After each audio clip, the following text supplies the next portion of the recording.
2024 లేదా 25లో డిగ్రీ లేదా బీటెక్ చదివారా? సాఫ్ట్‌వేర్ జాబ్ కోసం ఎదురు చూస్తున్నారా? అయితే కోడ్ జ్ఞాన్ 100 డేస్ కోర్సులో చేరండి, జాబ్ సాధించండి. పావులేసి ఏడిసిందని నేలకేసి కొట్టిండు. బిడ్డలు అవుతారు, అల్లుళ్ళు అవుతారా సార్? ఇవాళ నా మనవరాలు ఉంటే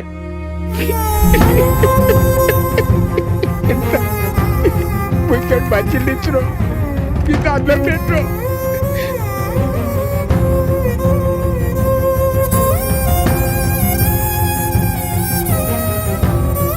తల్లిదండ్రుల మధ్యన జరిగిన గొడవలో పాప ఏడుస్తుందనే కోపంతో కన్న తండ్రిని నేలకి వేసి బాది అత్యంత కర్కశంగా చంపివేసిన ఘటన సూర్యాపేటలో చోటు చేసుకా ఉంది. ఇది మానవత్వాన్ని ప్రశ్నిస్తున్న మానవత్వమా, అసలు మానవత్వం ఉందా లేదా అనడానికి ఒక ప్రత్యక్ష సాక్ష్యం. ప్రస్తుతం అయితే తన కన్న కూతురు ఇక లేదనే విషయాన్ని తల్లి అయితే జీర్ణించుకోలేకపోతుంది. తల్లి చూడొచ్చు మనం విజువల్స్లో. ప్రస్తుతం ఏరియా ఆసుపత్రి వద్ద బేబీ డెడ్ అయితే ఉంది. ఆమెని తన కూతురితో ఉన్న జ్ఞాపకాలను నెమరు వేసుకుంటూ ఆమెను రోధిస్తూ ఉన్న పరిస్థితి కనబడతా ఉంది.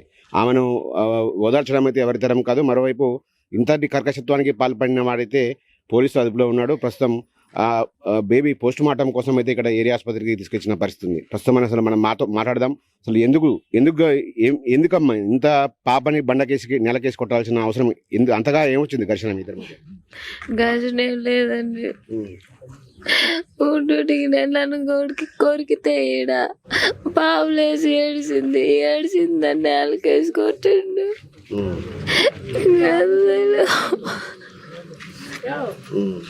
అంటే ఒకేసారి కొట్టిండు? నెలకు 2-3 సార్లు? 2 సార్లు కొట్టిండు. ఒకసారి కొడితే బతుకునేమో నా బిడ్డ. అంటే ఎందుకు తాగుతుండేవాడా మీ భర్త? ఎందుకు ఇప్పుడే ఇలా ప్రవర్తించాడా? ఇంత ముందు గతంలో కూడా ఏమైనా ప్రవర్తించాడా? ఇంతకు ముందు కూడా ఎప్పుడు ఇంతే.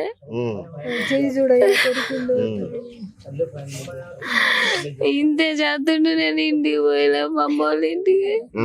నేను వచ్చి వారమే అవుతుంది ఇడికి. వారంలో నా బిడ్డను కాసేసిండవు.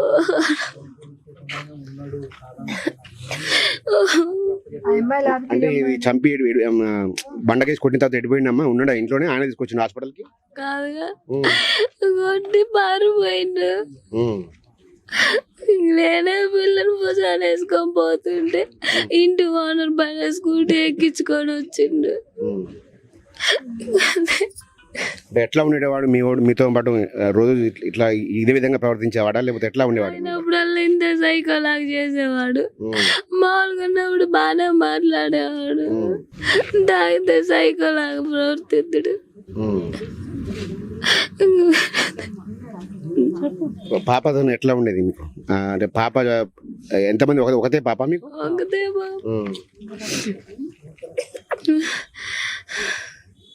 ఏం చేయాలంటావు మా మీ భర్తని? ఇంత దారుణాన్ని కూడా పెట్టింది కదా, ఏం చేయాలంటావు? నాకైతే తెలియదు. నాకు జరిగినట్టు ఎవరికి జరగకూడదు. ఏ తల్లి ఇటు బాధపడకూడదండి. ఏం చేస్తారు మీ ఇష్టం. ఇంకొకరికి మాత్రం ఎటు జరగకూడదు. చెప్పమ్మా, ఎట్లా ఏమవుతాడు మీకు వీళ్ళ భర్త? తమ్ముడే సార్. తమ్ముడా?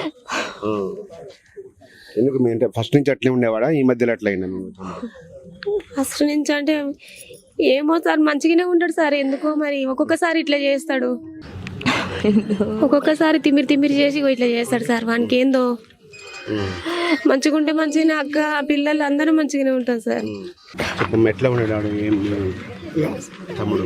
సూర్యాపేటలో 2 నెలల నుంచి ఉంటారు సార్. దామోదరెడ్డి గెస్ట్ హౌస్ కి వెళ్ళి ఉన్నారు సార్. ఇన్ని రోజులు 1 వీక్ అవుతుంది సార్. మేము తీసుకొచ్చినాక 2 నెలలు టైం ఇరక్క నేను తీసుకొద్దాం రా అంటే నేను మా చెల్లె పోయినాం. అయితే వచ్చిపోయినాం సార్. తీసుకొచ్చింది 1 వీక్ అయింది సార్. 1 వీక్ లో నేను పైన కూడా తీసుకొని వెళ్ళరు. వద్దంటే మీ భార్య భర్తలు ఇద్దరు ఇష్టమైతేనే ఉంటారు. పైన చిన్నపిల్ల ఉంది వద్దని చెప్పిన ఆయన ఇద్దరు ఇష్టమై పైన ఉర్రు ఉన్నాక కూడా వారానికే నిన్న ఆ సంఘటన జరిగింది సార్.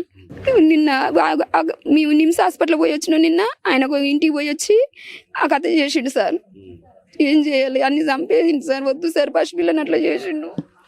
ఈ పాప పట్ల ఏదైతే నిందితుడు చేపట్టిన దానికి వాళ్ళ కుటుంబ సభ్యులు, సొంత అక్క, తల్లిదండ్రులే అతన్ని శిక్షించాలని డిమాండ్ చేస్తా ఉన్న పరిస్థితి కనబడుతుంది. ప్రస్తుతం వాళ్ళ నిందితుని తండ్రి ఉన్నాడు మనతో పాటు. వాళ్ళ మాట ఏంది, మీ కొడుకు ఇట్లా చేసిండు ఎందుకే, ఏమనిపిస్తుంది మీ కొడుకు ఇట్లా చేసిండు?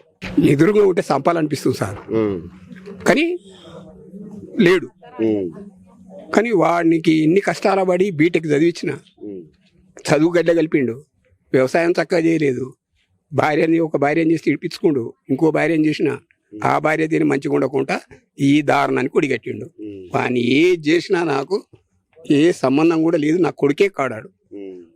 నేను చెప్పేది ఏం చేస్తాడే, చెడుల బాటలు ఏమైనా ఉన్నాయా? గంజాయి నిన్న మనం నేర్చిండు సార్. ఇప్పుడు 2 నెలలు అవుతుంది. కూలి పనికి పోయిండు, ఆర పనికి పిండి దల్ల పోయిండు 1 నెల రోజులు. ఆ లేబర్స్ తాగా నేర్చిండు. అటువరకు కూలికి పోలే, 4 పోలే. బీటెక్ చదివించిన సార్ వాడిని. బీటెక్ చదివించినా గానీ జాబ్ చేయలేడు. ఈ మధ్యన ఈ నెల రోజుల నుంచి తాగుడు మొదలు పెట్టిండు. తాగితే తలకాయ నొస్తుంది అనేది ఇటు వరకు. ఇప్పుడు తాగుడు బానిస అయ్యిండు. వచ్చిండు.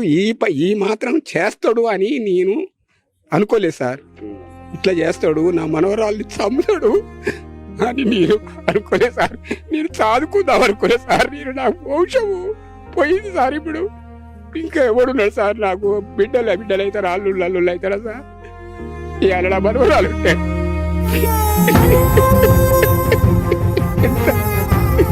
ఇక్కడ మంచిలు ఇచ్చును, ఇంత అన్నం పెట్టు, నా మనవరాలని పోదును, ఏమవునో ఇంకా తర్వాత కొడుకో బిడ్డో అవుతాడు అని సంతోషపడ్డా. అయినా కానీ నన్ను ఇట్లా అన్యాయం చేసాడు సార్. ఏం చేయలేదు సార్. వాడు నా కొడుకే కాడు సార్. వాడు నేను చెప్తున్నా సార్, నేను కుటుంబ సభ్యుని కానీ వానికి నేను జమానతు కాదు, బెయిల్ మీద కూడా తీసుకురాలేని పరిస్థితులు ఉన్నా. వాడిని బయటికి తీసుకొచ్చే పరిస్థితులు లేను సార్. నేను వాడికి బయటికి తీసుకు ఆయన ముఖం చూసేది లేదు, నా భార్య అన్నం పెట్టేదే లేదు దానికి. ఇప్పుడైతే అది వెంకటేష్ పరిస్థితి. వెంకటేష్ పట్ల తన తండ్రి, సొంత కుటుంబం, ఆయన కుటుంబ సభ్యులే దారుణంగా శాపనార్థాలు పెడుతున్న పరిస్థితి ఉంది. ఎదురుగా ఉంటే చంపేసే వాళ్ళని కూడా చెప్తా ఉన్నారు. మా వంశంలో ఒకగానొక కుమార్తె, వంశోద్ధారకురాలనుకున్నాము తమ మనవరాలని, కానీ ఆమెను కూడా పొట్టన పెట్టుకోవడం చాలా దారుణమైన విషయం. ఖచ్చితంగా అతను శిక్షించాలి. అతనిపై న్యాయ సాయంలో కూడా ఎటువంటి మేము తోడ్పాటు చేయం, అసలు మాకు సంబంధం లేదని కూడా వాళ్ళు చెబుతా ఉన్న పరిస్థితి చూస్తుంటే ఎంత దారుణానికి ఒడిగట్టాడో. ఒకవైపు వెంకటేష్ బీటెక్ చదివాడు. బీటెక్ చదివి తమకు అండగా, వృద్ధాప్యంలో మాకు అండగా ఉంటాడు అనుకుంటే, కానీ చెడు అలవాట్లకు చేసుకొని దాదాపు ఇప్పుడు ఈ మధ్య కాలంలో అప్పుడప్పుడు సైకోలా ప్రవర్తిస్తున్నాడు. ఈ క్రమంలోనే ఇంత దారుణానికి ఒడిగట్టడం మాత్రం క్షమించాలని నేరమని కూడా వాళ్ళు చెప్తా ఉన్న పరిస్థితి. మరోవైపు వెంకటేష్ పరిస్థితి అయితే, వెంకటేష్ ఎప్పుడు కూడా భార్యను శారీరకంగా కొరుక్కుంటూ రక్కుంటూ కూడా కొంత చిత్రహింసలు పెట్టేవాడని వాళ్ళు చెప్తా ఉన్నారు. ప్రస్తుతం ఇదే కోవలో, ఇదే క్రమంలో నిన్న రాత్రి కొరికిన సమయంలో ఆమె అడ్డగించడం, దీంతో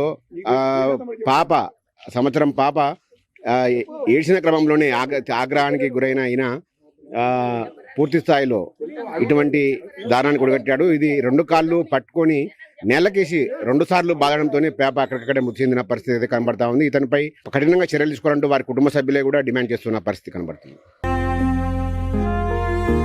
పావులేసి ఏడిసిందని నేలకేసి కొట్టిండు. బిడ్డలు అవుతారా, అల్లుళ్ళు అవుతారా సార్? ఇవాళ నా మనవరాలు ఉంటే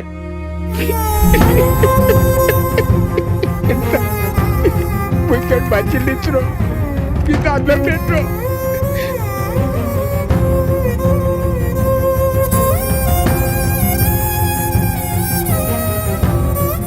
సుమన్ టీవీలో మీ పర్సనల్ అండ్ బిజినెస్ ప్రమోషన్స్ కోసం కింది నెంబర్కి కాంటాక్ట్ చేయండి.